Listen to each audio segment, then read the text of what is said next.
ભવનમાં રાત્રિ રોકાણ કરશે પીએમ મોદી. કાલે દિયોદર અને જામનગરના કાર્યક્રમમાં આપશે હાજરી. રાજકોટમાં મોરેશિયસના વડાપ્રધાનનું 2 કિલોમીટર લાંબો રોડ શો યોજાયો. લોકોએ ફૂલોનો વરસાદ કર્યો. વડોદરાના રાવપુરા ટાવર પાસે થયેલી અથડામણ મુદ્દે 22 આરોપીની ધરપકડ. બનાવ પૂર્વ આયોજિત કાવતરું હતું કે નહીં તેની તપાસ શરૂ.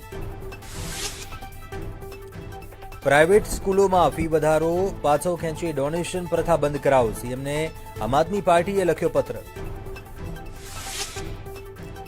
20 અને 21 એપ્રિલે સૌરાષ્ટ્ર, મધ્ય અને દક્ષિણ ગુજરાતમાં માવઠાની આગાહી. વેસ્ટર્ન ડિસ્ટર્બન્સની અસરથી પડશે છૂટો છવાયો વરસાદ.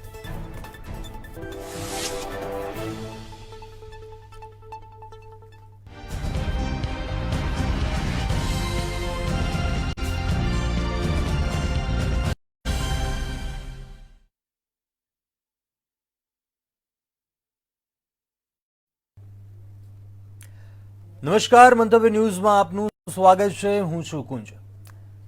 તૈયાર રહેજો. જી હા, મોંઘવારી હજુ પણ વધી શકે છે. મોંઘવારી પર લાગી શકે છે જીએસટીનો તડકો અને ફરી એકવાર ગરીબ અને મધ્યમ વર્ગની કમર તૂટી શકે છે. જીએસટી કાઉન્સિલની બેઠક આવતા મહિને યોજાવાની છે અને આ બેઠકમાં કાઉન્સિલ 5%નો ટેક્સ સ્લેબને રદ કરી શકે છે અને આ સ્લેબને રદ કરીને જીએસટી કાઉન્સિલ તેને 3 અને 8%ના સ્લેબમાં વિભાજિત કરવાના પ્રસ્તાવ પર હાલ વિચાર કરી શકે છે.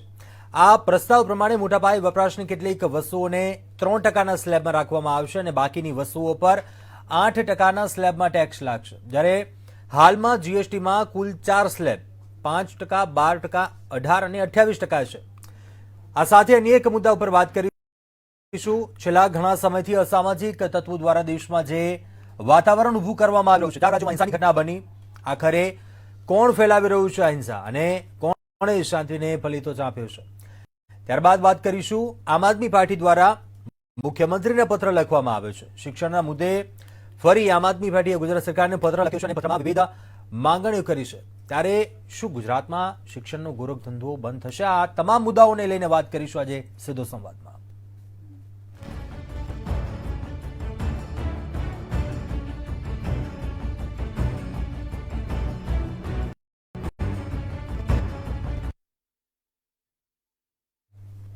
આ મુદ્દા પર ચર્ચા કરવા માટે અમારી સાથે ગેસ્ટ પેનલ જોડાઈ છે. ડોક્ટર કમલેશભાઈ રાજગોર, નેતા ભાજપ છે. હિમાંશુભાઈ પટેલ, કોંગ્રેસ નેતા. વિક્રમભાઈ દવે, આપ નેતા છે. પ્રફુલભાઈ ત્રિવેદી, એસોસિએટ એડિટર છે મંતવ્ય ન્યૂઝના. આપ તમામનું સ્વાગત છે આ ચર્ચામાં. સૌપ્રથમ પ્રફુલભાઈ, આપનો મત જાણવા માંગીશ. ફરી એકવાર મોંઘવારી વધી શકે છે. સૌથી વધુ જે હાલ આવક થઈ રહી છે કેન્દ્ર સરકારને જીએસટી થકી થઈ રહી છે. આપણા સૌ કોઈની સામે છે આંકડા. હજુ પણ આ ફેરફાર કરવામાં આવી રહ્યો છે. હજુ પણ ચીજ વસ્તુઓ મોંઘી થવાના એંધાણ છે. હાલનો સમયગાળો છે તેમાં પણ મોંઘવારી છે. મધ્યમ વર્ગ પીસાઈ રહ્યો છે. શું મત છે આપનો? કુંજ, મોંઘવારી છે એ લગભગ કાયમી સમસ્યા છે. 1984માં ઇન્દિરા ગાંધીએ આસનસોલમાં એક પ્રવચન દરમિયાન કહ્યું હતું કે વિકાસ માટે ભાવ વધારો એ અનિવાર્ય છે. હવે 2014ની વાત કરો તો 2014માં મોંઘવારી પરાકાષ્ઠાએ હતી અને એ વખતે ભાજપ વિપક્ષમાં હતું અને ભાજપે ઠેર ઠેર એની સામે આંદોલનો કર્યા હતા. એ સમયે એક ફિલ્મનું ગીત પણ બહુ જ પોપ્યુલર થયું હતું, સૈયા તો બહોત હી ખમાતે મહેંગાઈ દાયન ખાઈ જાત હૈ. અને ઠેર ઠેર જે આંદોલન થયું, બહોત હુઈ મહેંગાઈ કી માર અબ કી બાર ભાજપ સરકાર, એ સૂત્ર આવ્યું હતું.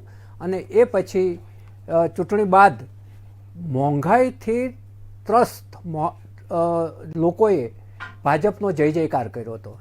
એટલે મોંઘવારી છે એ લગભગ કાયમી સમસ્યા. મોંઘવારી અને બેરોજગારી બંને કાયમી સમસ્યા છે અને અત્યારે તો બંને સમસ્યાઓ પરાકાષ્ઠાએ છે. અને બેરોજગારીની અસર પણ મોંઘવારી ઉપર થાય છે. કેમ કે એક ઘરમાં 5 જણ હોય અને એક વ્યક્તિ પાસે જ રોજગારી હોય તો એને મોંઘવારી વધારે નડવાની છે. હવે જે મોંઘવારી શા માટે વધે છે એ જો વાત કરીએ તો તમે જે પહેલાં કહ્યું ને કે જીએસટીના 2 સ્લેબ આવશે અને બીજો સ્લેબ છે એ 8નો હશે, 8%નો. એટલે એ 8%નો સ્લેબ જે વસ્તુને લાગુ પડશે એના ભાવ આસમાને પહોંચશે. અત્યારે તમે જુઓ તો કઠોળ, અનાજ, ખાદ્ય તેલ, રાંધણ ગેસ, પેટ્રોલ, ડીઝલ, દૂધની બનાવટો બધાના ભાવ વધારો છે જ. હવે એ ભાવ વધારાનું કારણ આજે મલ્ટિપલ ટેક્સીજ હોય છે.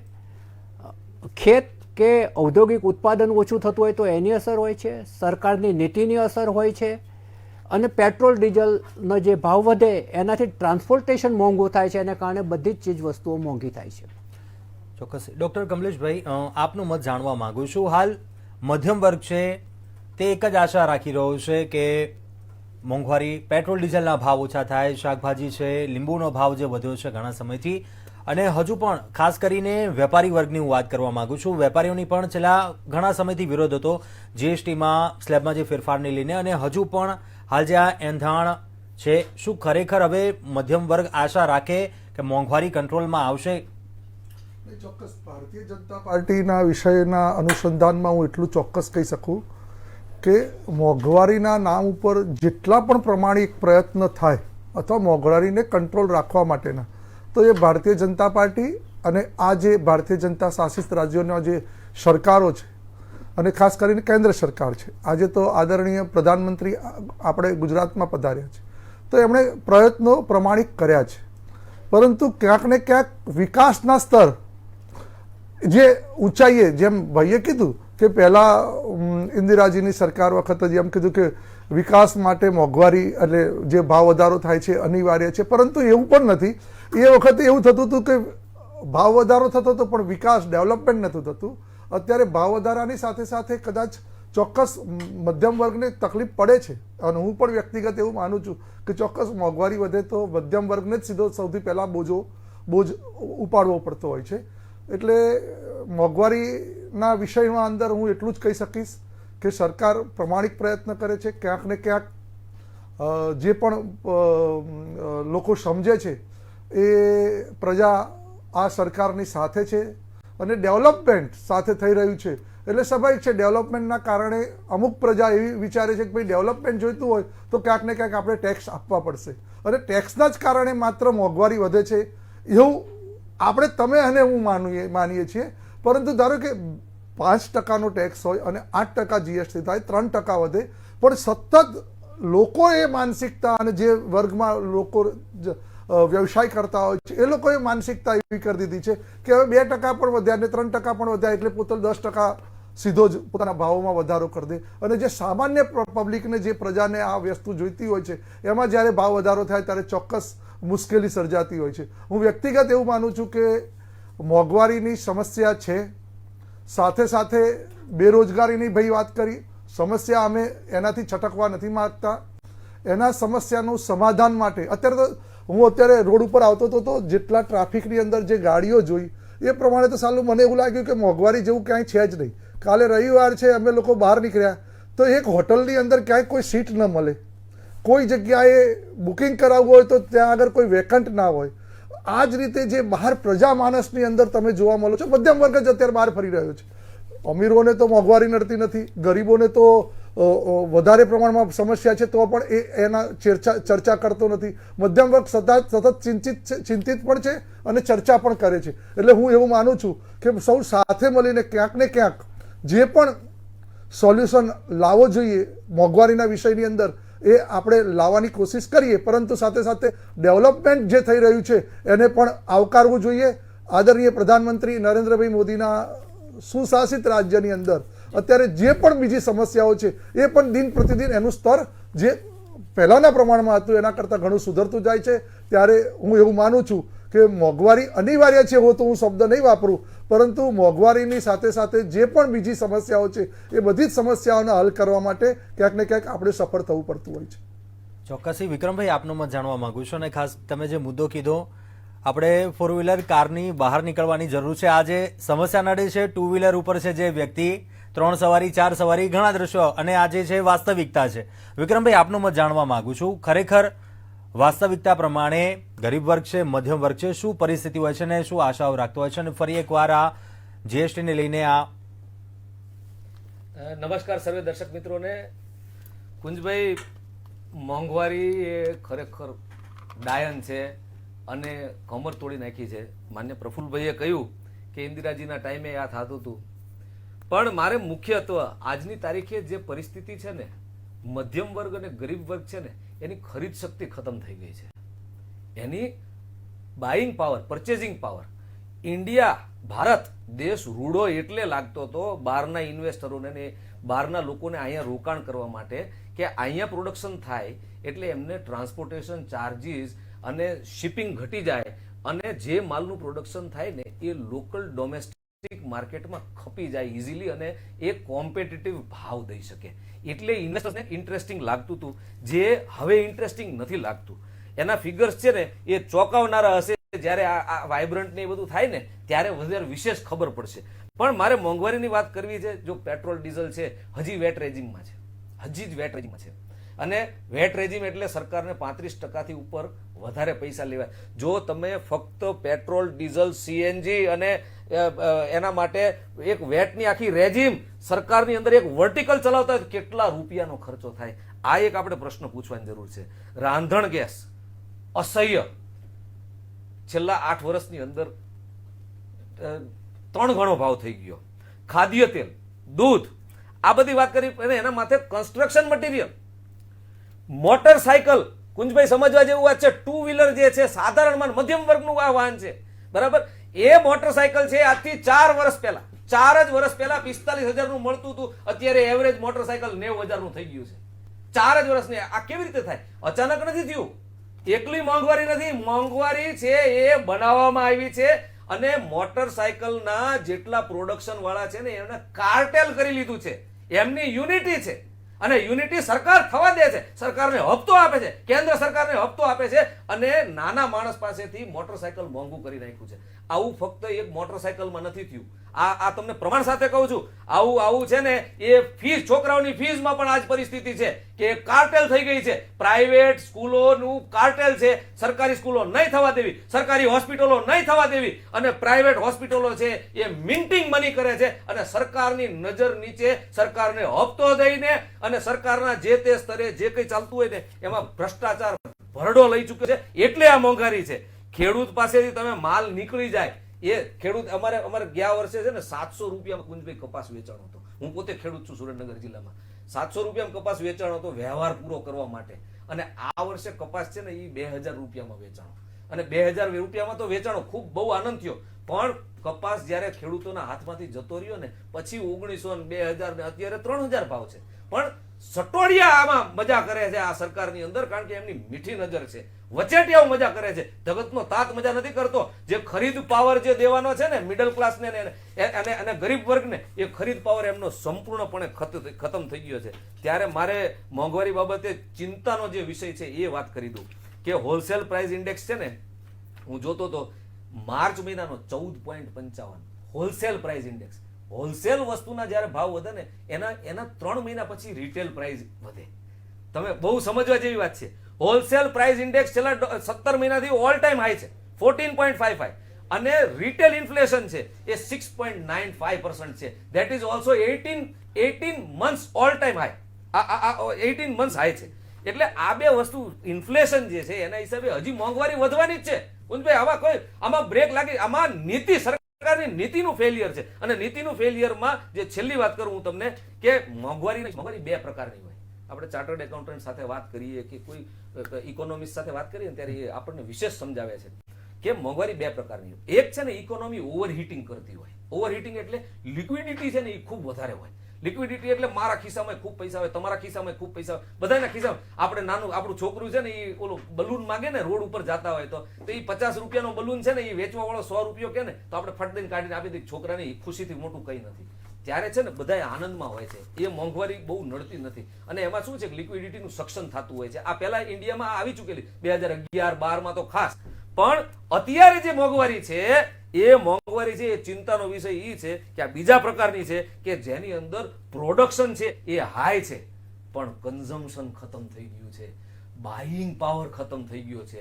માણસના ખીચામાં પૈસા નથી. એ પરિસ્થિતિ ઊભી થઈ ગઈ છે. માણસ સબસિડી માટે રાન ને પાન થઈ ગયો છે. અને ભારતીય જનતા પાર્ટીની સરકાર દઈ ઘણીવાર વાત કરે. હમણાં એક બોલતા હતા સાહેબ કે 2000 રૂપિયા 1 જાન્યુઆરીએ 2000 રૂપિયા ખેડૂતના ખાતામાં નાખ્યા.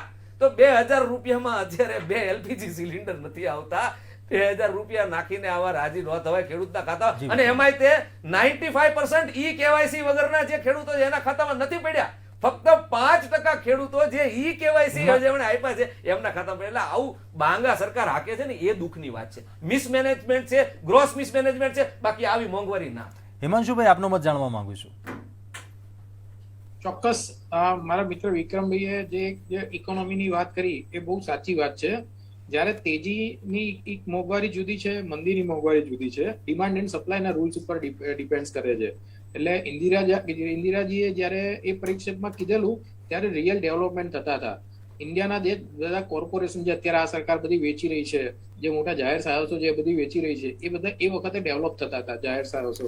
એટલે કોંગ્રેસના શાસનમાં જેટલા પણ જાહેર સાહસો ડેવલપ થયા, ગવર્મેન્ટે જે નેશન બિલ્ડિંગ કરે, નેશન માટેના જે એસેટ્સો બનાવી, એ બધા વિકાસો થયેલા હતા. આ સરકારમાં બધું વેચવામાં આવે છે, ટેક્સની આવકો વધારે થાય છે ગવર્મેન્ટને, તો પછી ભાવ વધારવાની કે જીએસટી ના રેટ વધારવાની જરૂરત શા માટે પડી? જો તમે એક બાજુ એસેટ્સ વેચો છો અને એની અંદરથી આવક થાય છે, પબ્લિક જોડેથી ટેક્સ ઊંચા વેરા વસૂલ કરો છો, તો પછી પૈસા જાય છે ક્યાં? એક મુખ્ય સવાલ છે. જો પૈસા તમે વિકાસના કામોમાં વાપરતા હોય, અને મારા મિત્ર જે ભાજપના ખરા એ કહે છે કે વિકાસ થયો, તો એમને એક જ ખાલી વિકાસનું દ્રષ્ટાંત હું આપું છું કે અમદાવાદનું મેટ્રો 2007માં જે પ્રોજેક્ટ કોંગ્રેસ ગવર્મેન્ટ વખતે એપ્રુવ કરવામાં આવેલો હતો, હજુ સુધી એનું કાર્ય નથી પૂરું થયું. પણ તમે જોશો કોંગ્રેસ શાસિત જે રાજ્યો છે, દિલ્હીથી માંડીને રાજસ્થાનથી માંડીને દરેકે દરેક જેમાં કોંગ્રેસની સરકાર હતી, ત્યારે રાજસ્થાનમાં 2012માં મેટ્રોનું કામ હાથમાં લેવામાં આવ્યું. 2014માં તો જયપુર સુધી ચાલુ થઈ ગયું, કાર્યરત થઈ ગયેલું હતું. તો એવી સ્પીડથી ડેવલપમેન્ટ કામો થાય છે. અને ગુજરાતનું ડેવલપમેન્ટ, અને એટલા માટે હું અત્યારે દ્રષ્ટાંત આપું છું કે માનનીય નરેન્દ્ર મોદી જે વડાપ્રધાન છે એ વખતે સીએમ હતા, અને એમના કાર્યકાળમાં આ પ્રોજેક્ટ થયેલો છે. હજુ સુધી એમના 7 વર્ષના એઝ એ પીએમ ના કાર્યકાળમાં પણ આ પ્રોજેક્ટ નથી પૂરો થયો. અને આપણે તબક્કાવાર 3 ચૂંટણીઓમાં જુદું જુદું જોયું કે એક વખત તો ખાલી મેટ્રોનો ડબ્બો લાઈન દેખાડી દીધો કે મેટ્રો ચાલુ થઈ ગઈ, એક વખત એમ બોર્ડ મારીને દેખાડી દીધા ચાલુ થઈ ગઈ. અને અત્યારે તમે જોશો તો અત્યારે દરેક પિલર્સ ઉપર ભાજપના ફોટા ભાજપના ડ્રોઈંગ્સ દોરી દીધા છે એમના. આપણે મુદ્દા ઉપર વાત કરીએ હિમાંશુભાઈ. એટલે હું તમને એ જ કહું છું કે ડેવલપમેન્ટ, એટલે હું મુદ્દા ઉપર જ તમને લઈ જઉં કે સમયનો અભાવ છે એટલા માટે. કમલેશભાઈ, આપનું મત જાણવા માંગુ છું. આ તમામ વસ્તુ સાચી કમલેશભાઈ, પરંતુ મોંઘવારી પર બ્રેક આખરે કેમ લાગશે? વિકાસ થવો જોઈએ, ચોક્કસથી વિકાસ થવો જોઈએ, ડેવલપમેન્ટ થવું જોઈએ, આ 100%ની વાત સાચી. પરંતુ મધ્યમ વર્ગ, ગરીબ વર્ગ છે તે આશા શું રાખે? હવે મોંઘવારી પર કેમ બ્રેક લગાવશે? ચોક્કસ મંતવ્ય ન્યૂઝ અને મંતવ્યની વાત આવે ત્યારે ચોક્કસ હું એવું માનું છું કે પ્રજાના પણ મંતવ્યો તમારે જાણવા જોઈએ.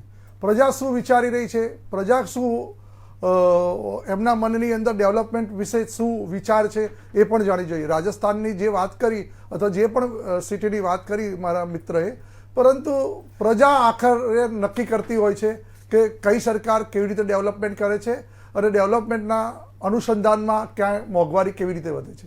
પહેલાંના જમાનામાં તો પુલ બનાવતા હતા ત્યારે કેટલા વર્ષ થતા હતા એ આજ પ્રજા જાણે છે.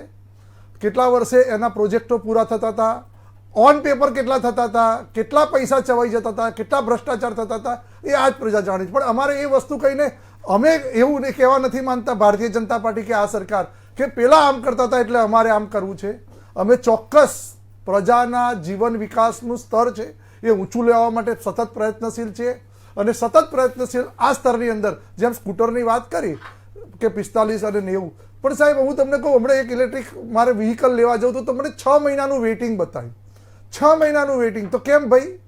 આટલી બધી ડિમાન્ડ છે છતાં છે, કેમ આવું થઈ રહ્યું છે? તો મોંઘવારી વધી છે, સાથે સાથે પૈસા બી વધ્યા છે, લોકો પાસે પણ એટલું અપેક્ષા વધી છે, અને લોકોનું જીવન સ્તર એવું બની ગયું છે કે ક્યાંય પણ તમારે જે પહેલાના જમાનાની અંદર જ્યાં જરૂર નથી વ્યક્તિ એ ભલે પોતાની જોડે ગમે તેટલી આવક હોય, ગમે તેટલા પૈસા હોય, પણ એ ક્યાંય પણ એમ કે એવું નહીં વિચારે કે ભાઈ આમ કરીએ. પણ છતાં પણ અત્યારના તો જ્યાં બી હોય ત્યાં પોતે કદાચ સબસિડી લેવી પડે, પોતે ક્યાંક જીવનશૈલી સારી બનાવવા માટે ક્યાંક લોન લેવી પડે તો પણ લેશે, પણ સારું જીવન સ્તર વધે એના માટે સતત પ્રયત્નશીલ છે. એટલે ચોક્કસ મોંઘવારી એક પ્રશ્ન છે. હું એમ નથી કહેતો કે નથી, રોજગારી પણ એક પ્રશ્ન છે, હું એવું પણ કહેતો નથી કે નથી. પરંતુ જે માત્ર ભાજપને એના માટે તમારે અદેખાઈ કરવી, કમલેશભાઈ, વિક્રમભાઈ, સમયનો અભાવ છે, આપને રોકવા માંગીશ. વિક્રમભાઈ, કમલેશભાઈ, આ મુદ્દા માટે આપણી પાસે સમયનો અભાવ છે. પ્રજાનું મંતવ્ય જાણો ને. પ્રજા શું કહી રહી છે એ તો જુઓ. અમે પ્રજા જ છીએ. 27 અમારો અવાજ વર્ષથી તમે અવાજ વિક્રમભાઈ બહુ મસ્ત. વિક્રમભાઈ અવાજ કમલેશભાઈ છે, આપને કેવો છે, રોકવા એ માંગીશ. ખબર છે. સમયનો અભાવ છે, હાલ રોકાઈશું એક નાનકડા બ્રેક માટે. ચોક્કસથી ખૂબ જ ગંભીર મુદ્દો છે, મોંઘવારીને લઈને મધ્યમ વર્ગ જ પીસાઈ રહ્યો છે. બ્રેક બાદ વાત કરીશું એક હિંસાને આપને રોકવા માંગીશ. લઈશું એક નાનકડા રોકાઈશું બ્રેક માટે અને બ્રેક બાદ વાત કરીશું 4 રાજ્યોમાં જે હિંસા ફેલાઈ છે, જે વાતાવરણ ઊભું થયું છે. રોકાઈ એક નાનકડા બ્રેક માટે.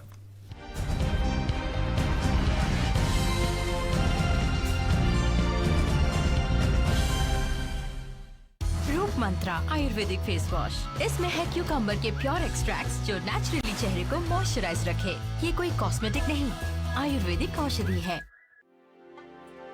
अहमदाबाद, यहाँ खुशबू है मेल जोल की, खुशबू है बोल की, यहाँ खुशबू है गुजरात की। 2 nights 3 days तो बिताओ अहमदाबाद में, अरे कुछ दिन तो गुजारो गुजरात में।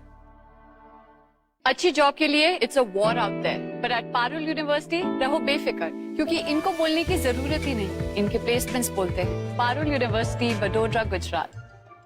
एक मिनट, तो आप ये कहना चाह रहे हो कि मैं अपने 10 साल पुराने टीवी में भी YouTube वीडियोस देख सकता हूँ? मैं अपने पूरे बिलीफ के साथ कह सकता हूँ, इट्स नॉट पॉसिबल। नो, जी हाँ, GTPL जीनी आपका नॉन स्मार्ट टीवी को एक चुटकी में स्मार्ट टीवी बना सकता है। यकीन नहीं आ रहा ना?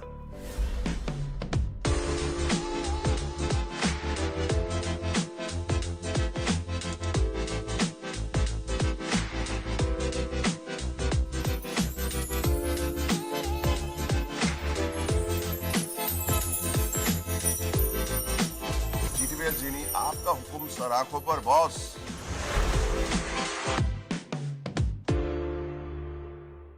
પ્રધાનમંત્રીનું આહવાન, દરેક ગામમાં વૃક્ષો વાવીએ, એક નાનો બગીચો બનાવીએ, આઝાદીનો અમૃત મહોત્સવ ગામમાં ઉજવીએ, વિકાસ ઉત્સવ. કેવું લાગી રહ્યું છે મેડમ? ફેશિયલ કેવું લાગી રહ્યું છે? શાદીની પહેલા આવે છે સીઝન shadi.com ની, આજે જ ડાઉનલોડ કરો. રૂપિયા 977 કરોડની જોગવાઈથી નિરાધાર વૃદ્ધોનું ઘટશે ટેન્શન અને રૂપિયા 750 ને બદલે હવે મળશે રૂપિયા 1000નું માસિક પેન્શન. ભગીરથ પ્રયાસ, તેજ વિકાસ.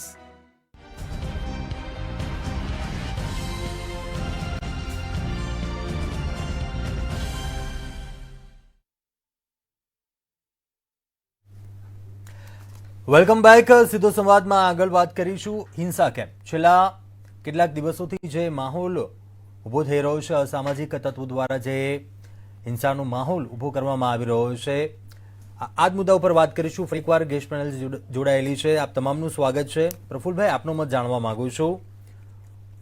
આખરે આ પ્રકારની ઘટનાઓ કેમ વધી રહી છે અને વારંવાર આ પ્રકારનો માહોલ ઊભો કરવાનો શું પ્રયાસ કરવામાં આવી રહ્યો છે? કુંજ, ગુજરાત, મધ્યપ્રદેશ, પછી યુપીથી લઈ અને ઘણા બધા રાજ્યોમાં હિંસાના બનાવો બન્યા છે અને નાના મોટા છમકલાઓ તો થતા જ રહે છે. હવે કોઈ પણ જે શિક્ષિત સમાજ હોય એમાં હિંસાનું કોઈ સ્થાન હોવું જ ના જોઈએ, કેમ કે દરેક માણસ છે, દરેક ધર્મના લોકો છે, એ શાંતિથી જીવવા ઈચ્છે છે. પરંતુ ક્યાંક ને ક્યાંક કશુંક એવું બને છે કે જેને કારણે હિંસાના બનાવો ઊભા થાય છે. ખંભાતની અંદર રામનવમીના દિવસે જ્યારે રામજીની યાત્રા નીકળી ત્યારે પથ્થરમારો થયો. હિંમતનગરમાં પણ એવું થયું. દ્વારકામાં પણ એક ગેરુવા કલરની, ભગવા કલરની ધજાને છે ને સળગાવવામાં આવી. એટલે હવે એ જ વસ્તુ હનુમાન જયંતિએ દિલ્હીના જહાંગીરપુરામાં થઈ. જહાંગીરપુરામાં તો તલવારો, છરી, લાઠીઓ, એટલું જ નહીં, ગોળીબાર પણ થયા. એટલે હિંસા છે એ ક્યાંય ને ક્યાંય એવી રીતે અચાનક જ ફૂટી નીકળે છે કે ક્યાંથી તમે જુઓ કે શહેરી વિસ્તાર છે ત્યાં પથ્થરો આવે છે ક્યાંથી? પથ્થરમારો થાય તો એ એક જે ધાબુ હોય ત્યાં પથ્થરો ભેગા કરવામાં આવે છે. એટલે કે આ બધું એક પૂર્વયોજિત ષડયંત્ર હોય એવું પણ જે ઘટનાઓ છે એમાંથી દેખાય છે. હવે કોઈ હવામાનની અંદર કોઈ એવો ઉશ્કેરાટ છે આજે તમે જુઓ કે મુસ્લિમોમાં એ લોકોનો પવિત્ર રમજાન માસ ચાલે છે, હિન્દુઓમાં રામનવમી અને હનુમાન જયંતિ જેવા પવિત્ર તહેવારો હતા. તો બે ધર્મ અત્યારે પવિત્રતાની વાત કરી રહ્યા છે, એ વચ્ચે આ પથ્થર ક્યાંથી આવે છે એ એક બહુ મોટો સવાલ છે. આમાં કોઈ રાજકારણ છે કે કોઈ બાહ્ય તત્વો આ ઉશ્કેરણી ફેલાવે છે, એ શોધવાની જવાબદારી આઈબીની છે. અને આઈબી અને પોલીસ એ દિશામાં કામ પણ કરી રહી છે.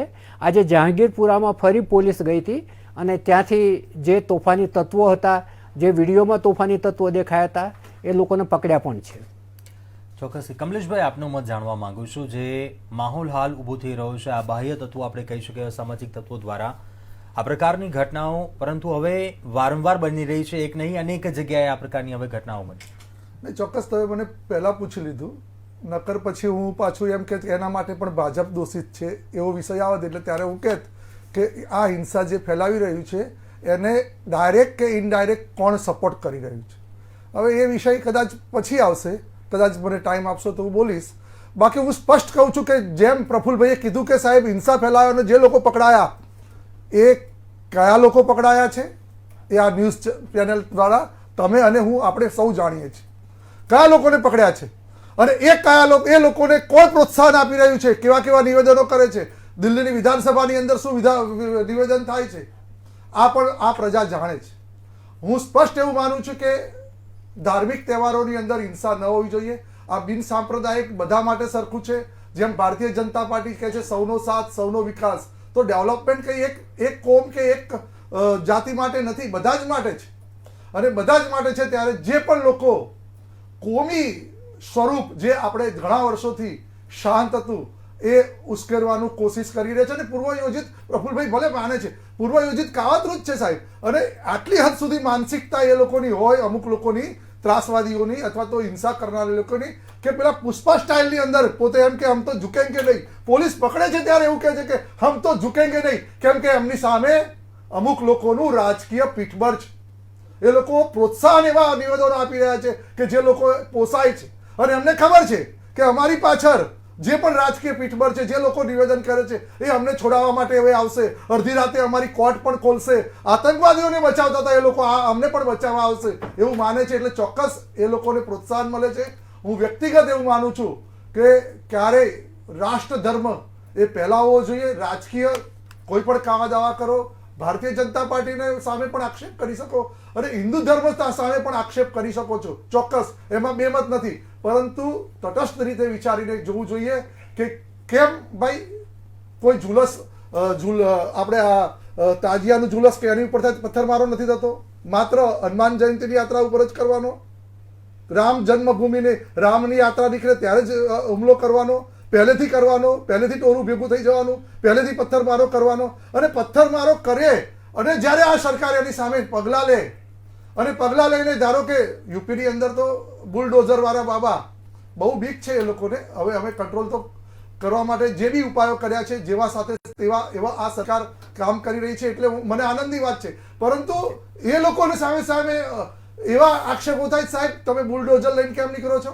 અરે ભાઈ, કઈ વસ્તીને જેને દબાણ કર્યું છે એને હટાવવા માટે બુલડોઝર વાળા બાબા બહાર નીકળ્યા છે. તો આવા એ લોકોને જ્યારે પ્રોત્સાહન મળે છે રાજકીય, ત્યારે ચોક્કસ એ લોકોનું મનોબળ વધી જાય છે અને એ આગળ જતા, અત્યારે તો કદાચ રાજકીય કોઈ પાર્ટીને લાભ દેખાતો હશે, પરંતુ આગળ જતા ચોક્કસ એ રાજકીય કાવા દાવાની વચ્ચે સામાન્ય પ્રજા અને જે શાંતપ્રિય જે કોમ છે એને દુભાવવું પડતું હોય છે. એટલે ચોક્કસ સરકાર જે કામ કરી રહી છે, જેમ આઈબીએ પ્રફુલભાઈએ કીધું કે સરકારે ચોક્કસ કોનું કાવતરું હતું, શું છે, બધું શોધી મેળવી નાખ્યું છે અને કોણ લોકો પકડાયા એનું લિસ્ટ પણ આપણે જાણીએ છીએ. પરંતુ હું એવું માનું છું કે આ દેશ બધાનો છે, એટલો જ ડેવલપમેન્ટ તમારા માટે પણ છે, જે બીજી લોકો માટે પણ છે.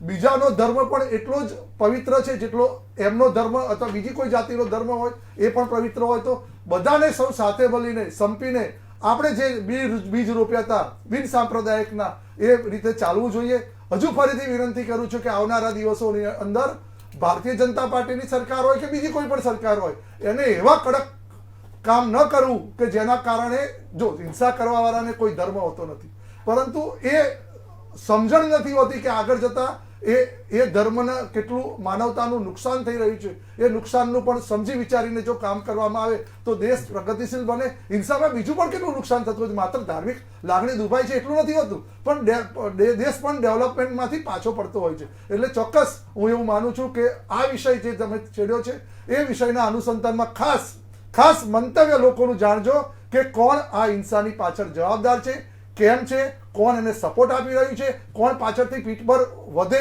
એવા નિવેદનો કરી રહ્યું છું એ પણ જાણવું જોઈએ. વિક્રમભાઈ, આપનો મત સાંભળવા માંગુ છું. જો હિંસાની ઘટના થઈ છે એ ખૂબ દુઃખદ છે અને અમે વખોડી કાઢીએ છીએ, આમ આદમી પાર્ટી એને વખોડે છે. અને હિંસા કરવાવાળો જે વર્ગ છે ને એનો કોઈ ધર્મ નથી હોતો, એની કોઈ જ્ઞાતિ નથી હોતો. જે લોકો ભય ફેલાવે છે એના સાથે કડકમાં કડક પગલાં લેવા જોઈએ. આ દેશનો આ કાયદો છે અને એને અમલમાં મૂકવો જોઈએ. પણ જોવાની વાત એ છે કે જુદી જુદા 4 રાજ્યોમાં હિંસા થઈ, ત્યાં કઈ સરકાર હતી? અથવા એમ માનો કે દિલ્હીની વાત કરીએ, રાજકીય વાત કરવા કરતાં દિલ્હીની પોલીસ છે it is controlled by the central government. કેન્દ્ર સરકાર પાસે એનો સંપૂર્ણપણે હવાલો છે. તો દિલ્હીની પોલીસ શું કરતી હતી? આઈબી શું કરતી હતી? જો સુનિયોજિત પૂર્વ નિયોજિત ષડયંત્ર હોય તો આઈબી શું કરતી હતી? પોલીસ કેમ આને ડામી ન શકે? કેમ અચાનક જ તે આ વસ્તુ એક સાથે બધી બહાર નીકળી? આ પ્રશ્ન આપણે પૂછવાનો છે. રામનવમી, હનુમાન જયંતિ અને રમઝાન બધું સાથે હોય તેમ છતાં આ થાય, આપણા માટે ખૂબ શરમજનક વાત છે. અને આમાં જે કોઈ જવાબદાર પોલીસ અધિકારીથી માંડીને બધા પાસે જવાબ માંગવો જોઈએ તમે શું કરતા. સાહેબ મને વાત બતાવી, આ બોલ્યા ત્યારે હું બોલ્યો નથી. સાહેબ તમે વચ્ચે બોલો. સાહેબ વાત કરી લેવા દો મને આવી રીતે, કારણ કે તમે એ જ લોકો છો કે જે મસૂદને કમલેશભાઈ, એમને સાંભળી લઈએ પહેલા એકવાર સાંભળી લઈએ. તમે એ જ લોકો છો સાહેબ, તમે એ જ લોકો છો જે મસૂદ અઝહરને જસવંતસિંહજી તમારી સરકાર વાળા પંજાબ પ્લેન લઈને ગયા હતા. તમે એ જ લોકો છો જે અફઝલ ગુરુ જેને પાર્લામેન્ટ ઉપર એટેક કર્યો હતો એને શહીદ ગણીને જે લોકો કહેતા હતા મહેબૂબા મુફ્તી એની સાથે સરકાર બનાવવા બેસી ગયા હતા. તમે એ જ લોકો છો જે 1942 માં ક્વિટ ઇન્ડિયા મૂવમેન્ટ લઈને સાહેબ તમારે જો વિક્રમભાઈ, કમલેશભાઈ, આપ કોઈનો અવાજ નહીં સંભળાય. વિક્રમભાઈ, આપણે કોઈનો અવાજ નહીં સાંભળી શકીએ. કમલેશભાઈ, વિક્રમભાઈ, આપને રોકવા માંગીશ. વિક્રમભાઈ, પ્લીઝ. વિક્રમભાઈ, આપને રોકવા માંગીશ. વિક્રમભાઈ, આપણે કોઈનો અવાજ નહીં સાંભળી શકીએ. હિમાંશુભાઈનો મત સાંભળી લઈએ. હિમાંશુભાઈ, આપનો મત સાંભળવા માંગુ છું. આપને રોકવા માંગીશ. આપને રોકવા માંગુ છું. વિક્રમભાઈ, કમલેશભાઈ, વિક્રમભાઈ, કમલેશભાઈ,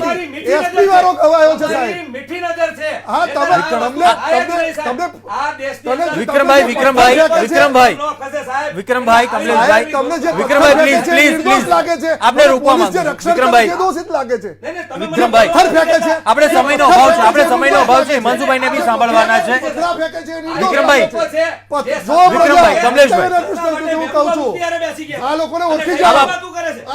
આપણી પાસે સમય ઓછો છે, તમામના મત જાણવાના છે. કમલેશભાઈ, વિક્રમભાઈ, કોઈનો મત નહીં સાંભળી શકીએ. હિમાંશુભાઈ, આપનો મત સાંભળવા માંગુ છું. હિમાંશુભાઈ, જણાવશો? વિક્રમભાઈ, કમલેશભાઈ, પ્લીઝ હિમાંશુભાઈ ને સાંભળી લઈએ. પ્લીઝ. હિમાંશુભાઈ, જે પ્રમાણે ભાજપના મિત્ર જે પ્રમાણે વાતો કરી રહ્યા હતા, કોમ્બાતનું મૂળ જે છે એ દેખાઈ આવે છે એમની વાતો ઉપરથી. એક આજે કોઈ પણ પ્રફુલ્લભાઈ સાચી વાત કરી, પવિત્ર મહિનામાં કોઈ પણ સાચો જે ધર્મપ્રિય વ્યક્તિ હશે ક્યારે ધમાલ ના કરે. આ એક ષડયંત્રના ભાગરૂપે થયું છે. અને આપણે અગાઉની જેટલી પણ ધમાલો થઈ એને તમે એનો ભાગ જુઓ. આપણે કોઈ પણ 3D પિક્ચર જોતા હોઈએ ને ત્યારે એની જે તમે ધારીને જોશો, જે એના લાભાર્થી જોશો કે એનો પિક્ચરનું ઉપસીનું શું આવે છે એનું ફળ સ્વરૂપે જોવા મળે છે કે ભાજપ જીતીને દરેક વખતે આવે છે. કોમ્બાતના નામે જ જીતીને આવે છે. ડેવલપમેન્ટ જેમ અગાઉ આપણે વાત કરી, ડેવલપમેન્ટને જે કહેતા ભાઈ કે પ્રજા મત આપે છે ગમે તે વસ્તુ થયું હોય તેમ છતાં, એટલે છેવટે પ્રજાનો મત જ જોવાતો હોય છે. તો પ્રજાનો મત આજે ધ્રુવીકરણ કરવામાં આવે છે એ પ્રમાણે ત્યારે એમને મળે છે. ઓવેસી જે કોઈ પણ વસ્તુ બોલશે ત્યારે એમની ધરપકડ નહીં થાય, પણ હાર્દિક પટેલ કંઈક બોલશે તો એને દેશદ્રોહનો કાયદો લાગુ પાડવામાં આવે છે. કોઈ પણ વ્યક્તિ આજે કોઈ પણ જગ્યાએ લઘુમતીમાં હોય તો એ કઈ બોલે તો એના વિરુદ્ધ એક્શન્સ લેવામાં આવે છે. ભલે ખોટી ના હોય તેમ છતાં એ વસ્તુ એના પર એક્શન્સ લેવામાં આવે છે. સાચી હોય એમણે કઈક વસ્તુ આજે કોઈ ખાવાની મેટર્સમાં થયેલી તો એમના વિરુદ્ધ એક્શન લેવામાં આવે છે. અને જુદા જુદા ફતવા બહાર પાડી, પહેલા કર્ણાટકમાં હિજાબનો ફતવો બહાર પાડેલો, પછી અત્યારે આ જે અત્યારે ધમાલો જે 5 રાજ્યોમાં એક સામટી ચાલુ થઈ ગઈ. અગાઉ આપણે જોયું કે ઇલેક્શન આવે ત્યારે વસ્તુ ઊભું થતું હોય છે. અગાઉના કોઈ વર્ષોમાં આપણે એવું નથી જોયું કે રામનવમીની યાત્રા નીકળી હોય, હનુમાન જયંતિની યાત્રા નીકળી હોય, કે આ બધા એકદમ તૂત કેમ ઉભા થઈ ગયા. ઓલ ઓવર ઇન્ડિયા ખાતેથી આવી રીતના યાત્રા નીકળે અને આવી રીતના ધમાલોનું પ્રોત્સાહન મળે.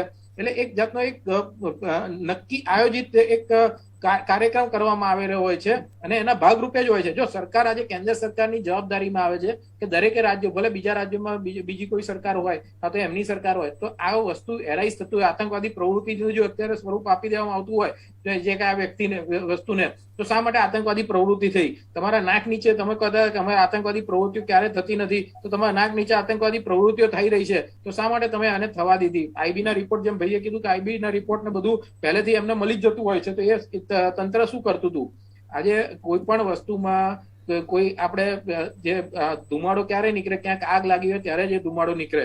કોઈ એકાએક કોઈ વ્યક્તિને અત્યારે એની મોંઘવારીમાંથી જે બહાર નથી આવતો, તો ક્યાં કોઈ આજે કોઈને ઘરે શું થઈ રહ્યું છે એ પણ એને જોવાનો સમય નથી રહેતો, તો શા માટે અત્યારે આવા બધા તોફાનો કરીને પોતાની જાતને આની આગમાં શેકે?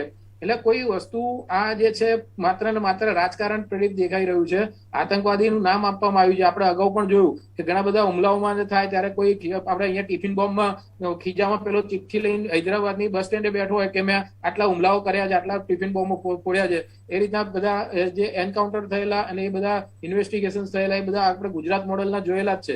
આ જ ગુજરાત મોડેલ અત્યારે આપણને બીજા બધા રાજ્યોમાં જોવા મળી રહ્યું છે. કેમ કે અત્યારે જે ગુજરાતનું ઇલેક્શન છે બીજા બધા રાજ્યો, પશ્ચિમ બંગાળમાં જોવા મળ્યું, દિલ્હીમાં જોવા મળ્યું, જ્યાં બીજેપી શાસન નથી ત્યાં વધારે જોવા મળ્યું, અને જે જગ્યાએ બીજેપી નું ઇલેક્શન આવે છે ત્યાં જોવા મળ્યું. અત્યારે આપણને તમે એનું ડીપલી એનાલિસિસ કરશો તો એ જ જગ્યાએ જોવા મળી રહ્યું છે કે આ ધમાલો ત્યાં એ જ જગ્યાઓમાં થાય છે કે જ્યાંથી એમને બેનિફિટ્સ લેવાના છે. અને દરેક ધમાલનો આપણે મીડિયા રિપોર્ટોમાં જોઈએ છે, દરેક એનાલિસિસોમાં જોઈએ છે. જ્યારે ધમાલ થઈ છે ત્યારે બીજેપીને જ એને ઇનડાયરેક્ટલી ફાયદો થયેલો છે. અને આપણા સ્લોગન આપણા ગુજરાતના ઇલેક્શનમાં છેલ્લા 25 વર્ષથી જોતા આવીએ છીએ. બીજું બધું ડેવલપમેન્ટની વાતો બાજુમાં મુકાઈ જાય છે. એક જ મિનિટ પતાવી દઉં છું. ડેવલપમેન્ટની બાજુ વાતો પર મુકાઈ જાય છે અને બોર્ડો ઉપર લગાય છે. છેલ્લા 11 વર્ષથી કરફ્યુ નથી, છેલ્લા આ વસ્તુથી કરફ્યુ નથી. એટલે જે કોમ્યુનલ જે આ વસ્તુને આવેગ આપવામાં આવી રહ્યો છે આ વસ્તુમાં. વિક્રમભાઈ, સમયનો અભાવ છે. પણ મારે દિલ્હી વિધાનસભાની સાહેબે વાત કરી હતી, દિલ્હી વિધાનસભામાં શું બોલાણું હતું, મારે એ ચોખવટ એમણે મને બોલવા ન દીધો. આ શું ભાજપની મોડસ ઓપરેન્ડી છે કે જ્યારે ભીંસમાં આવે ને ત્યારે બોલવા ના દે. પણ મારે તોય મારી વાત મૂકવી છે, કારણ કે મારે વાત મૂક્યા વગર રહેવું નથી. દિલ્હી વિધાનસભામાં વાત એમ થઈ હતી કે ભારતીય જનતા પાર્ટીના ધારાસભ્યો છે ને એક પ્રાઇવેટ ફિલ્મના પોસ્ટર લગાડતા હતા, એના માટે એ સારું નહોતું લાગતું ધારાસભ્યોનું, એ સીએમએ વાત કરી હતી. બાકી મુખ્ય વાત એ હતી, સાહેબ મને વાત મૂકી દેવા દો, સાહેબ પ્લીઝ મને વાત મૂકી દેવા દો સાહેબ, એ તો તમને બોલવા નહીં દો. આપણે સમયનો અભાવ છે. કમલેશભાઈ આપને પણ સમય આપું છું. કમલેશભાઈ આપને પણ સમય આપું છું. વિક્રમભાઈ, મુદ્દા ઉપર વાત જણાવી દો. તમને પણ વાત મૂકી દેવા દો. આ સેન્સિટિવ મુદ્દો છે અને આ સેન્સિટિવ મુદ્દાને આ લોકોએ ઉડાડી દેવાની વાત કરે છે. અને ખોટે તમે સાહેબ જોરથી બોલો તો તમારા કરતા વધારે જોરથી બોલો. આ આમ આદમી પાર્ટી કમલેશભાઈ શું નહીં સાહેબ, એ તો સમજી લેજો. આ દબાવવાનો નથી અમે. અમે ભલે જળ નાખી ગયા 27 વર્ષથી, અને તમે તમારે બોલવા જ નથી દેવું. વિક્રમભાઈ, કમલેશભાઈ બહુ સ્પષ્ટ વાત. તમે મને ગયા વખતે વચ્ચે એમને બોલવાનું ચાલુ કર્યું. કમલેશભાઈ એક મને મારો સમયનો અભાવ. વિક્રમભાઈ વાત પતાવી દો. કમલેશભાઈ આપને પણ સમય આપું છું 1 મિનિટનો. કમલેશભાઈ પ્લીઝ વિક્રમભાઈ મુદ્દા ઉપર વાત કરી લે. સાંભળી નથી શકતા? આટલા બધા બી ગયા છો અમારાથી. અમારે કોઈ ડરવાની જરૂર નથી. અમે તો બે મેમ્બર હતા ને. કમલેશભાઈ આજે કોઈ ડરતા નથી. ઓલો કહેશે કે એવી પરિસ્થિતિ છે તમારી. આ તો બધું જ કામ કર્યું છે, પ્રજા જાણે છે. સમજી લેજો. પ્રજા એટલે 27 વર્ષથી છે. વિધાનસભામાં એવું બોલાણું હતું. વિધાનસભામાં શું બોલાયું હતું એ ખબર છે સાહેબ, બધાને પ્રજાને ખબર છે. કાશ્મીરના 8 વર્ષ કેન્દ્રમાં રાજ. વિક્રમભાઈ કમલેશભાઈ આપણે કોઈ પક્ષ સાથે નથી. 8 વર્ષ કેન્દ્રમાં રાજ. વિક્રમભાઈ તમે ટેક્સ કરો ને. તમે કાશ્મીર વિક્રમભાઈ કમલેશભાઈ આપણે મુદ્દા ઉપર વાત કરવી છે. લોકો જાણે છે સાહેબ, 8 વર્ષમાં લોકો ફિલ્મ જાણે છે બનાવીને તમે અને તમે શું મોટી કર્યું? વિક્રમભાઈ, કમલેશભાઈ, આપને રોકવા માંગીશ, સમયનો અભાવ છે.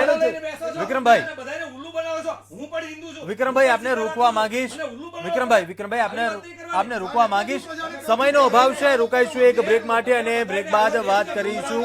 આમ આદમી પાર્ટી દ્વારા જે પત્ર લખવામાં આવ્યું છે શિક્ષણના મુદ્દાને લઈને ફરી એકવાર વિવાદ સર્જાઈ રહ્યો છે. રોકાઈશું એક નાનકડા બ્રેક માટે. હવે મહેરબાની કરી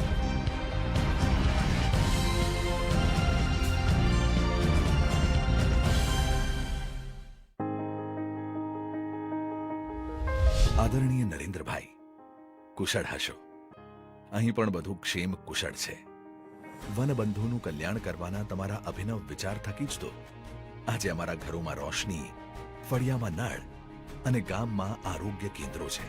અમારી દીકરીઓ માત્ર શિક્ષિત જ નહીં, ડોક્ટર્સ થવા લાગી. તમે અમારા ગામના રસ્તાઓ જ નહીં પરંતુ અમને પણ વિકાસની મુખ્ય ધારા સાથે જોડ્યા છે. તમે આવો છો એ જાણીને ખૂબ ખુશી થઈ. તમે જ્યારે જ્યારે અહીં આવ્યા છો ત્યારે ત્યારે એવું જ લાગ્યું કે મહેમાન નહીં પરંતુ સ્વજન આવ્યા હોય. કારણ કે તમે જ્યારે પણ આવો ત્યારે મહેમાન ગતિ માણવાને બદલે કશુંક આપીને ગયા છો. વનબંધુને આંગણે આપનું સ્વાગત છે. લિખિતં, આપના આગમનની આતુરતાથી રાહ જોઈ રહેલા વનબંધુઓ. આદિવાસી મહાસંમેલન વડાપ્રધાન શ્રી નરેન્દ્રભાઈ મોદીના વરદ હસ્તે વિવિધ વિકાસ કાર્યોના લોકાર્પણ તેમજ ખાતમુહૂર્ત તારીખ 20 એપ્રિલ બપોરે 1 વાગે, ખરોડ, દાહોદ. जिसको पीते ही ऐसा लगता है जैसे जन्नत, जिंदगी, सुबलाइम, फ्रेश, ऑसम, संतुलित, बहुत मस्त यार. पैकेट से कैसे पी? अमूल मस्ती बटर मिल्क, देसी रिफ्रेशर. ₹35 કરોડની જોગવાઈથી દિવ્યાંગો બનશે વધુ સેલ્ફ ડિપેન્ડન્ટ. ₹600 ને બદલે હવે મળશે ₹1000નું માસિક પેન્શન. ભગીરથ પ્રયાસ, તેજ વિકાસ.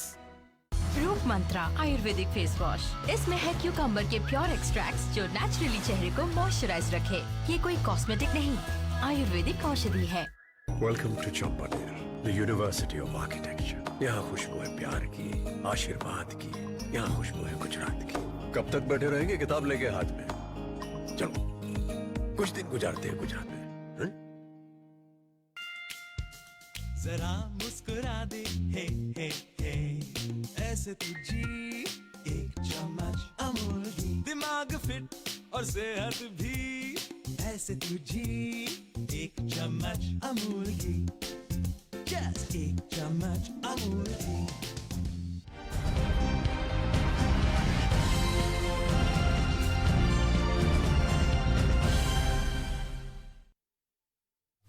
તો તમારે કોઈ ટેન્શન જ નહીં થાય. Welcome back. સીધો સંવાદમાં આગળ વાત કરીશું. શિક્ષણના મુદ્દાને લઈને જે ઘમાસાન મચેલું આપણે સૌ કોઈ જોયું છેલ્લા કેટલાક દિવસોથી આ મુદ્દો ખૂબ જ ચર્ચામાં રહ્યો છે. આમ આદમી પાર્ટી દ્વારા મુખ્યમંત્રીને પત્ર લખવામાં આવ્યો છે શિક્ષણના મુદ્દાને લઈને અને વિવિધ માંગણીઓ કરી છે અને આ જ મુદ્દા ઉપર વાત કરીશું. ફરી એકવાર ગેસ્ટ પેનલ જોડાઈ છે અને આપ તમામનું સ્વાગત છે. પ્રફુલભાઈ, આપનું મત જાણવા માંગુ છું આ મુદ્દા ઉપર. જે માંગણી કરવામાં આવી છે, જે ઘમાસાન થયું છેલ્લા ઘણા સમયથી આપણે સૌ કોઈએ જોયું બંને પક્ષોની, અને આ શિક્ષણનો મુદ્દો છે કોઈ રાજકીય પક્ષ સાથે નથી જોડવો, પરંતુ હાલની જે શિક્ષણની સ્થિતિ છે, યુવાઓ ભવિષ્ય છે, આ તમામને લઈને ક્યાંય જોડવામાં આવે તો આ જે માંગ કરવામાં આવી છે ફીમાં વધારો બંધ કરવામાં આવે, સ્કૂલનું ડોનેશન, કાર્યવાહી, શિક્ષકોને પૂરતું વળતર મળે, કયા પ્રકારે આપ જોઈ રહ્યા છો? રાજકારણ સાથે નથી જોડતા સૌપ્રથમ આ ઘટનાને. કુંજ, શિક્ષણ છે ને એ ચૂંટણી માટે હંમેશા નીરસ સબ્જેક્ટ રહ્યો છે. આ પહેલી વખત એવું બની રહ્યું છે કે ચૂંટણી નજીક આવે છે અને શિક્ષણના સ્તરનો પ્રશ્ન સપાટી ઉપર આવતો જાય છે. અને સપાટી ઉપર આવવાનું કારણ છે ગુજરાતના શિક્ષણ મંત્રી જીતુભાઈ વાઘાણી અને દિલ્હીના ડેપ્યુટી સીએમ મનીષ સિસોદિયા વચ્ચેનો જે વિવાદ થયો, એ વિવાદ પછી શિક્ષણનું સ્તર, ખાનગી શાળાઓની ફી, આ બધા મુદ્દાઓ પ્રકાશમાં આવ્યા છે. અને આપ કદાચ આવતે વખતે શિક્ષણના મુદ્દાને ચૂંટણીનો મુદ્દો બનાવશે એવું એક વાતાવરણ ક્રિએટ થયું છે. હવે જે વાત થઈ કે ખાનગી શાળાઓની જે ફીની વાત કરી આપે, એમાં ચોક્કસ પ્રમાણે ફી ઊંચી છે. સરકારી શાળાઓનું જે શિક્ષણનું સ્તર છે એ નીચું છે, માટે લોકો ખાનગી શાળાઓમાં જાય છે. હવે ખાનગી શાળાઓમાં પણ શું છે કે બહુ જ સારું શિક્ષણ મળી જાય છે એવું હું માનતો નથી. કેમ કે એના શિક્ષકોના પગાર ઓછા હોય છે અને સ્ટુડન્ટની ફી વધારે હોય છે. ઘણી બધી સેલ્ફ ફાઇનાન્સ કોલેજો અને સ્કૂલો એવા હોય છે કે જ્યાં ફેકલ્ટી ભૂતિયા ફેકલ્ટી હોય છે. એક એન્જિનિયરિંગ અને મેડિકલમાં બતાવવી પડે ફેકલ્ટીના નામો, એમાં ભૂતિયા અધ્યાપકો હોય છે. અમદાવાદ મ્યુનિસિપલ કોર્પોરેશનનો એક ડેપ્યુટી હેલ્થ ઓફિસર 2 મેડિકલ કોલેજમાં ફેકલ્ટી મેમ્બર હતા. એનો અર્થ એ કે ફેકલ્ટી મેમ્બર એમને બતાવવા પડે છે, માટે બતાવે છે.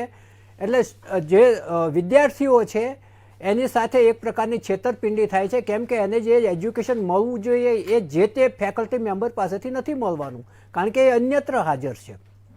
એટલે જે ખાનગી શાળાઓની વાત છે, સેલ્ફ ફાઇનાન્સ સ્કૂલો અને કોલેજો છે, કેટલાક તો એને સેલ્ફ ફાઇનાન્સ કારખાના શબ્દ વાપરે છે. આપણે એવો શબ્દ ના વાપરીએ, આપણે સેલ્ફ ફાઇનાન્સ શૈક્ષણિક સંસ્થાઓ જેવો સારો શબ્દ વાપરીએ. પરંતુ એ જે સંસ્થાઓ છે એ સંસ્થાઓના વાતાવરણ ઉપર ખાસ કોઈનો કંટ્રોલ નથી, જેને કારણે એનું સ્તર નીચું ગયું છે. જ્યારે સરકારની કદાચ મનોવૃત્તિ થોડી એવી પણ હશે કે ભાઈ ખાનગી લક્ઝરી બસો ચાલુ થાય તો એસટી ઉપરનું ભારણ ઘટે, એમ જો સેલ્ફ ફાઇનાન્સ સ્કૂલો અને કોલેજો ચાલુ થાય તો સરકારની જે શિક્ષણની જવાબદારી છે એ ઓછી થાય એવી માનસિકતા પણ કદાચ એના મૂળમાં હશે એવું લાગ્યા કરે છે. ચોક્કસ. વિક્રમભાઈ, પહેલા આપનો મત જાણવો છે. હવે જે સ્થિતિ છે, હું તો બંને પક્ષ સાથે નથી જોડતો આ, પરંતુ વિદ્યાર્થીઓને યુવાઓની વાત કરતા હોય છે. શું ખરેખર ચૂંટણી નજીક આવે છે એટલા માટે આ, કે ખરેખર વિદ્યાર્થીઓની ચિંતા છે? કુંજભાઈ, આમ આદમી પાર્ટી શિક્ષણને એક જ જગ્યાએ જ્યારે સરકાર હતી ને ત્યારે બજેટના 25% 2021માં શિક્ષણને ફાળવેલા છે. ગુજરાતમાં 13% ફાળવેલા છે. 12%નો ફેર છે, ઓલમોસ્ટ ડબલ. એટલે શિક્ષણની જ્યારે આ વખતે મારા ખ્યાલથી ગુજરાતમાં આઝાદી પછી જ્યારે ચૂંટણીનો માહોલ આવે ત્યારે પ્રશ્ન પૂછવાનો આવે, ઇટ ઇઝ થેન્ક્સ ટુ આમ આદમી પાર્ટી, કે શિક્ષણ અને શિક્ષણનું સ્તર કઈ રીતે ઊંચું લાવવું. અને એમાંય બહુ ખુલ્લા દિલ્હીથી વાત થયેલી કે ભાઈ દિલ્હીએ પધારો, જ્યાં ડિબેટ કરીએ ડિબેટ કરીએ, જ્યાં તમારું સારું હોય એ આપણે એ દિલ્હી સ્વીકારે, દિલ્હીનું સારું હોય ગુજરાત સ્વીકારે. છેવટે આપણે બધા ડિબેટે કરીએ છીએ તો એ નવી પેઢી માટે કરી રહ્યા છીએ. નવું ગુજરાત કેવું બનાવવું છે એના માટેની વાત હતી. ત્યારે મારે ખાસ વાત કરવી છે કે જે પત્ર લખ્યો ને એની અંદર પ્રાઇવેટમાં ફી વધારો ન થાય એ મુખ્ય મુદ્દો હતો. એ મુખ્ય મુદ્દો શું કરવા છે? કારણ કે પહેલા 10 દિવસની અંદર જ તે ભાગવત માનની સરકાર પંજાબમાં બેઠીને ત્યારે એને જાહેરાત કરી દીધી ને અમલવારી કરી નાખી કે કોઈ પણ પ્રાઇવેટ સ્કૂલો છે એ હવે પછી ફી નહીં વધારે. આ અમલવારી થઈ. ત્યારે આપણે કોરોનાના કાળ દરમિયાન જોયું છે કે વાલીઓ બિચારા ભીખ માગી માગીને થાકી ગયા, તોય તે 25% ફીનો ઘટાડો કરતા કરતા પાણી ચડી ગયું. એનું કારણ છે, મેં તમને પહેલા ધ્યાન દોર્યું આ ડિબેટમાં, કે એક માફિયા ક્રિએટ થઈ છે. અને એ માફિયા છે ને, તમે જો નવા લાયસન્સો જે તમે જોશો ને તો એ ભાજપના કાર્યકર્તાઓ તે શિક્ષણમાં મોટા પાયે બધાય લાગેલા હશે ને એમના જ ઇન્ફ્રાસ્ટ્રક્ચર. મારે થોડીક એક તથ્ય જે વિધાનસભામાં મિનિસ્ટર બોલ્યા હતા ને એ બાબતે જણાવવું છે કે ગુજરાતની અંદર 700 પ્રાઇમરી સ્કૂલમાં એક શિક્ષક છે 1 થી 8 સુધીમાં. 2 વર્ષની અંદર 86 પ્રાઇમરી સ્કૂલ બંધ થઈ છે, સરકારની વાત છે. 491 સ્કૂલો છે એ વિલીનીકરણ થયું છે બાજુની સ્કૂલમાં. 593 માંથી 563 આસિસ્ટન્ટ પદ ખાલી છે. 17 જિલ્લાઓમાં એક પણ આસિસ્ટન્ટ તાલુકા ઇન્સ્પેક્ટર નથી. 13 તાલુકાઓમાં પ્રાઇમરી એજ્યુકેશન ઓફિસર નથી. રાજ્યમાં 28,212 શિક્ષકો અને આચાર્યોની ઘટ છે. દાહોદમાં 1436, કચ્છમાં 1088 સૌથી વધારે. સાહેબ, સરકારી પ્રાથમિક શાળામાં માન્ય જીતુભાઈ એક વસ્તુ કીધી હતી કે અમે નાના હતા ત્યારે કે શિયાળાની અંદર અમે તે ઓરડા નહોતા તો બહાર ભણતા હતા. કારણ કે ઓરડાની વાત કરું તો પ્રાથમિક શાળાઓમાં 18,000 ઓરડાની ઘટ છે ગુજરાતની અંદર. આ વિધાનસભા ઓન રેકોર્ડ. એટલે એમણે એમ કીધું કે અમે નાના હતા ને ત્યારે અમે બહાર ભણતા હતા. એટલે 50 વર્ષ પહેલાની માન્ય જીતુભાઈ વાત કરતા હતા. અને એ ભૂલતા એ ફક્ત શિક્ષણ મંત્રી નથી, એ આ સરકારના પ્રવક્તા છે. એટલે એમણે એમ કીધું, એટલે ગુજરાતનું શિક્ષણ 50 વર્ષ પાછળ લઈ જવાની વાત કરતા હતા. અને 17 પ્રાથમિક, સરપ્રાઇઝિંગલી 17 પ્રાથમિક શાળાઓમાં વીજળી નથી. 2022 વીજળી નથી, ટોયલેટની વાત તો જવા દો, છોકરાઓ નીચે બેસે છે, બેન્ચ નથી, એ તો વાત જવા દો. 5000 સ્કૂલમાં કમ્પાઉન્ડ વોલ નથી, અને 2 વર્ષથી એક પણ ગ્રાન્ટેડ પ્રાથમિક શાળાને મંજૂરી નથી મળી. છોડો સરકારી સ્કૂલ તો, સરકારી નિશાળ તો જવા દો, ગ્રાન્ટેડ પ્રાથમિક શાળાને મંજૂરી નથી આપી, અને 446 ખાનગી સ્કૂલોને મંજૂરી આપી છે ગુજરાત સરકારે. અને એની સામે તમારા આઈઆઈટીમાં કેટલા છોકરા ગયા, તો હું વધારે સમય વધારે થઈ જશે એટલે પણ એક ટૂંકો બ્યોરો આપું. 496 સ્ટુડન્ટ છે ને એક દિલ્હીમાં સરકારી સ્કૂલોમાંથી મેડિકલ એન્ટ્રન્સમાં ક્વોલિફાય થયા છે. 51 from 1 school. Kushal Garg 700 mark 720 માંથી, અને AIMMS માં એને એડમિશન મળ્યું છે. નિખિલ RPVV માંથી દ્વારકા સેક્ટર 99, એના ફાધર સાયકલ રિપેર કરે છે, એને ડોક્ટરીમાં એડમિશન મળ્યું. 99% CBSE નું રિઝલ્ટ. અને સાહેબ આ બધા આંકડા છે Times of India, Indian Express, Gujarat સમાચારમાંથી લીધેલા છે, ઓથેન્ટિક. આ અમદાવાદની સરકારી સ્કૂલો 696 અને ખાનગી સ્કૂલો 1728, ત્યારે દિલ્હીમાં 1153 પ્રાઇવેટ અને 2745 પ્રાઇમરી સ્કૂલો એ સરકારી છે. અને છેલ્લામાં છેલ્લી વાત કરું કે 569 છોકરાઓ દિલ્હીમાં ક્વોલિફાય થયા આઈઆઈટીની જેઈની મેઇન્સમાં, એમાં 379 ગર્લ્સ. આ હું ફક્ત સરકારી સ્કૂલની વાત કરું છું, એમાં 443 મેઇન્સ ક્લિયર કરી, અને 53 છોકરાઓ છે સરકારી નિશાળમાંથી એ આઈઆઈટી માં ક્વોલિફાય થયા છે. આ પરિણામ, આમ આદમી પાર્ટી પરિણામની વાત કરે છે હંમેશા. એટલે શિક્ષણમાં જે માગણી કરી છે ને અત્યારે, અને એ જ વાત માગણી કરી છે કે દિલ્હીમાં અમે પરિણામ આપ્યું છે, અમે એટલી માગણી પંજાબમાં કર્યું, એવું તમે કરો, એમાં ખોટું શું છે? મૂળ તો ગુજરાતનું હિત આપણે બધાએ જોવાનું છે ને. એટલે આ કમલેશભાઈનો મત સાંભળી લઈએ. કમલેશભાઈ, શું ખરેખર હવે વિદ્યાર્થીઓ જે વાલીઓ આશા રાખે છે, આ ખૂબ જ ગંભીર મુદ્દા છે, ફીને લઈને પણ ઘણી સમસ્યાઓ છે, આ સમસ્યાનું નિવારણ આવશે? નહીં, ચોક્કસ. પહેલાં તો હું ખૂબ ખૂબ ધન્યવાદ આમ આદમી પાર્ટીને આપું કે એમણે જે વિષય ઉપાડ્યો અને એ વિષય ઉપાડ્યા પછી શિક્ષણના સ્તરની જે વાત થઈ, અને સીધો જ જેમ અત્યારે બધી ચર્ચા કરીને એક પછી એક દિલ્હી દિલ્હી દિલ્હી દિલ્હી દિલ્હી દિલ્હી અને હવે પંજાબ પંજાબ પંજાબ પંજાબ પંજાબ ચાલી રહ્યું છે, એ બતાવતા ગયા. એના કારણે અમે કાર્યકર્તાઓ પણ અમે ભાજપના ક્યાંક ને ક્યાંક પેલું જ કહેવાય ને સાહેબ, અમે બી કન્ફ્યુઝ હતા પ્રફુલભાઈ કે સાલું આવું હશે. પરંતુ આ જ્યારે શિક્ષણનો મુદ્દો ઉભો ને ત્યારે અમારા જે પણ સંસદ સભ્યો હતા દિલ્હીમાં, ધારાસભ્યો હતા, એ લોકોએ ત્યાંનો સ્કૂલનો પણ સર્વે કર્યો, અને પછી ફોટા આવ્યા, અને પછી અમે જોયું ત્યારે ખબર પડી કે આ ઓન પેપર શું છે અને વાસ્તવિકતા શું છે. હું ચોક્કસ એવું માનું છું, હું એવું નથી કહેતો કે એ લોકોએ આવું કર્યું છે એટલે અમારે આવું કરવું. પરિણામ ચોક્કસ જોઈશે, અને એના માટે ભારતીય જનતા પાર્ટીની શિક્ષણ નીતિ છે એ તમે જો દિન પ્રતિદિન સુધરતી જાય છે. એમાં એક વસ્તુ ખાસ, જે પ્રાઇવેટ સેક્ટરનું અમે લોકોએ જોયું કે ડેવલપમેન્ટ કરવા માટે પ્રાઇવેટ સેક્ટરોને પ્રોત્સાહન આપ્યા વગર આ ડેવલપમેન્ટ ઇન્ટિરિયર જે ગ્રામ્ય વિસ્તાર સુધી, જેમ કે મેડિકલ ક્ષેત્રે પણ એવું હોય, શિક્ષણ ક્ષેત્રે પણ એવું હોય, જ્યાં સુધી પહોંચવું છે, જે તક ત્યાં જે પાયો નાખવો છે એ પાયો નાખવો હોય તો ચોક્કસ આપણે લોકોનો સહયોગી અને જે પ્રાઇવેટ સેક્ટરો છે એનો સપોર્ટ લેવો પડશે. પ્રાઇવેટ સેક્ટરોનો સપોર્ટ લઈને કેટલી યુનિવર્સિટી ગુજરાતની અંદર બની, બીજા રાજ્યોની અંદર શું થયું એ જોઈ શકીએ છીએ.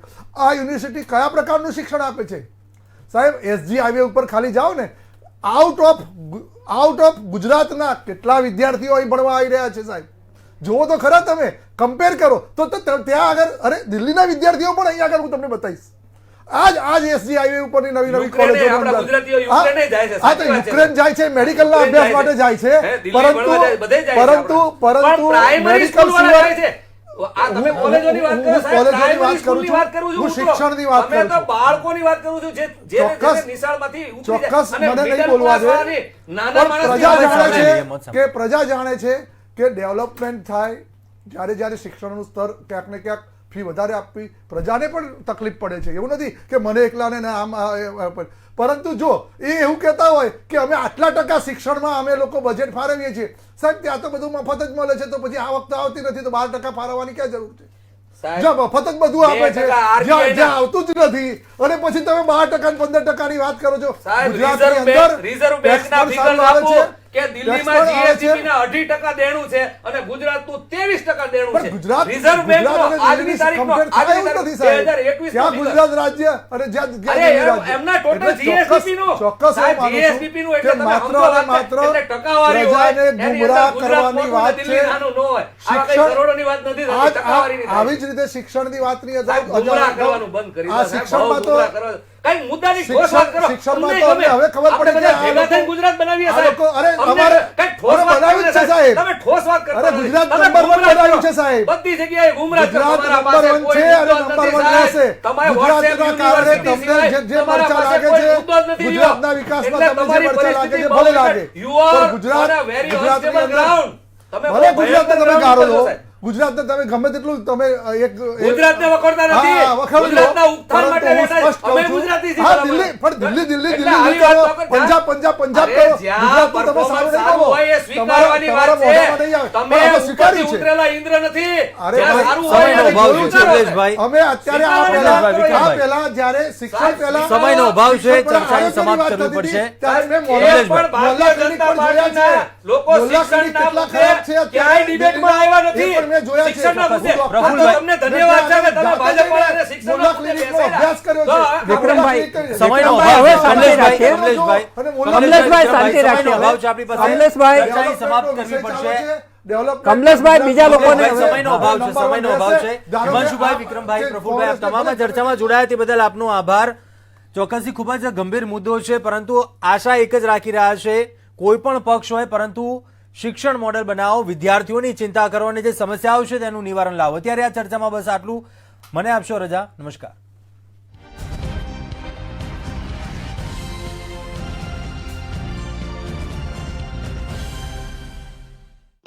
વિવિધ અહીંયાના રંગ છે, જે વિવિધતાને સંગ છે. અખંડ ભારત વસે છે અહીંયા. Choose more, choose right.